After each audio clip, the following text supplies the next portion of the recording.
नमः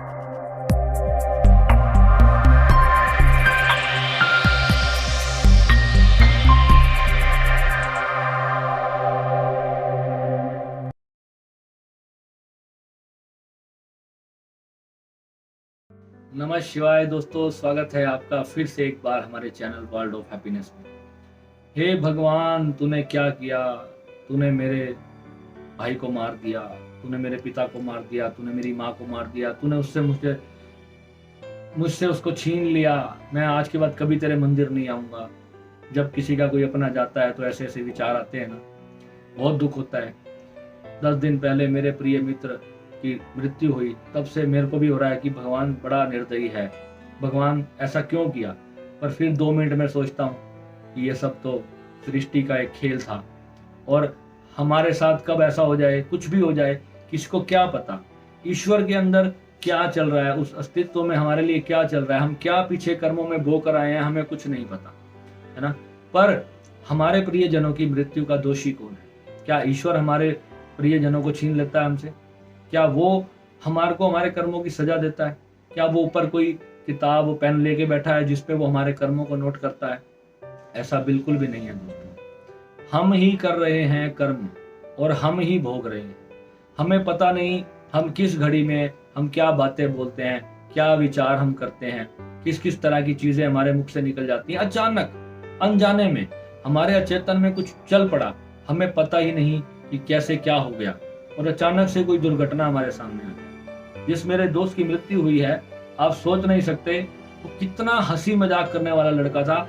आज तक उस बंदे ने कभी किसी का बुरा नहीं सोचा था। मैं 10 दिन से उसकी मृत्यु का एनालिसिस कर रहा हूं कि मेरे दोस्त की मृत्यु किस कारण हुई। कहीं कोई और ऐसे माँ बाप का बेटा ना चला जाए। मुझे दुख सबसे ज्यादा इस बात का है कि उसका कोई भाई नहीं है, उसकी कोई बहन नहीं है, उसके माता पिता आज अकेले हो गए। मुझे इस बात का सबसे ज्यादा दुख है। मेरी जान जाती है इस बात को सोचते हुए। क्यों हुआ? कारण, उस कारण की खोज, उस कारण की खोज यही है दोस्तों कि जब इंसान दुनिया से हार मान लेता है, अपने ही करे हुए कर्मों से ही वो अपने लिए ऐसी जो व्यथाएं हैं, ऐसे दुख जो हैं, हम लोग रच लेते हैं। हमें पता ही नहीं है हम अपने साथ क्या कंडीशनिंग करे चले जाते हैं।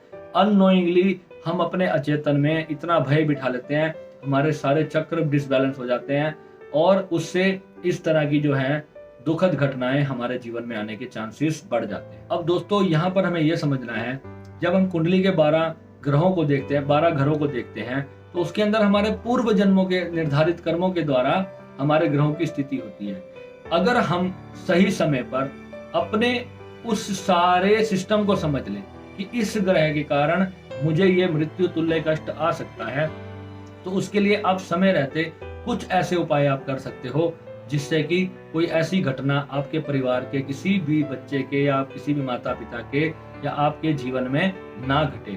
उसके लिए आप समय रहते ही प्रभु से प्रार्थना के जरिए, प्रभु के ध्यान स्मरण के जरिए, और जितने भी ग्रहों के उपाय बताए गए, इन ऊर्जाओं को समझने के लिए आपको इस पूरे ऊर्जा फील्ड को समझना पड़ेगा कि ये पूरा प्रपंच आखिर है क्या, तो ये किस तरीके से कार्य करता है। कितने ही लोग होते हैं वो ये कहते हैं, भैया आज तक मैंने किसी का बाल नहीं बांका किया, फिर भी मेरे जीवन में कष्ट खत्म नहीं हो रहे। ये हर किसी को लगता है मेरे भाई, ऐसा नहीं होता।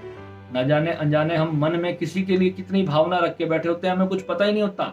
हम सोच रहे होते हैं कि वो फलाना व्यक्ति मर जाए, हम ऐसी कल्पनाएं कर रहे होते हैं, अपने किसी दुश्मन की मृत्यु मांग रहे होते हैं और हमारी हो जाती है। तो ये जो चीजें हैं, ये बड़ी गहराई की बातें हैं। इसको आपको एक एक चीज को समझना पड़ेगा। जो चीजें मैं आपको दोस्तों अपने जो सारी चीजें हम सिखाते हैं, उसके अंदर हम इन हर एक चीजों को, जब हम आपके लिए अफर्मेशंस बनाते हैं, उसको भी हम एक एक चीज को आपके जीवन की पहले एनालिसिस करते हैं। पहले आपको उस तरह की साधना करवाते हैं कि पहले आपके अंदर जितना कचरा भरा पड़ा है, पहले तो वो खाली हो जाए। फिर उसके बाद आपको नया कैसे डालना है, कि अब नया मुझे करना क्या है और डालना भी है या नहीं, वो भी सारा हमें एनालिसिस करना पड़ेगा, है ना। तब जाके हमारा जीवन अच्छा चलेगा। और हमें अपने जीवन की हर एक चीज को समझना है, और अपने जो हमारी एस्ट्रोलॉजी के हिसाब से जो भी हमारे को ग्रह दोष आते हैं, जिस भी चीजों के कारण हम अपने मन में, जिसके ओसीडी जिसके बारे में मैंने बात की थी, ओसीडी जो हो जाती है, ये ओसीडी आपकी जान के लिए भी घातक है। आपके लिए नहीं, ये किसी दूसरे के लिए भी घातक हो सकती है। आपके परिवार के लिए भी घातक हो सकती है। आपका जो मस्तिष्क है ये चलता फिरता टाइम बॉम्ब है, ये कुछ भी कर सकता है। अगर आप इसकी पावर को, आपको भी पता नहीं है, जाने अनजाने आप कुछ भी कल्पनाएं करते हो, कुछ भी क्रिएट करते रहते हो, आपको कुछ पता ही नहीं चलता। और रात को, दिन में तो आपने चलो पॉजिटिव और नेगेटिव थिंकिंग कर ली, अब रात का तो आपको पता ही नहीं है कि रात को आपके मन में क्या चल रहा है। मेरा एक दोस्त है, वो दिल्ली में रहता है। एक दिन मैं उसके घर पे रात को उसके साथ सो रहा था। वो अकेला रहता है अपने घर पे, और रात को वो नींद में, वो सोया हुआ था गहरी नींद, इतना पढ़ा लिखा जेंटल MBA पास लड़का। और हैरानी होगी, बात होगी, जब मैं पहली बार उसके घर रात को सोया और वो रात को नींद में इतना डरा हुआ था, और रात को नींद में वो चिल्ला रहा, भागो भागो, मुझे मत मारो, भागो, चोर आ गए, डाकू आ गए। वो रात को नींद में इस तरह चिल्ला रहा था, और वो इतनी जोर से चिल्ला रहा था कि आस पड़ोस के 5 घरों तक उसकी आवाज जा रही है, और उसको कुछ नहीं पता कि मैं इतनी तेज चिल्ला रहा हूँ। अब सोचो वो अपने अंदर क्या देख रहा था उसको। कितने ही लोगों को नींद में बोलने की आदत होती है, नींद में चलने की आदत होती है, ये क्या है? कभी आप सोचो, बंदा नींद में बात कर रहा है, आंख खोल के बात कर रहा है, वो फ्रिज में जाके पानी उठा के पिया था, उसको ये पता नहीं चलता कि मैं रात को उठा था।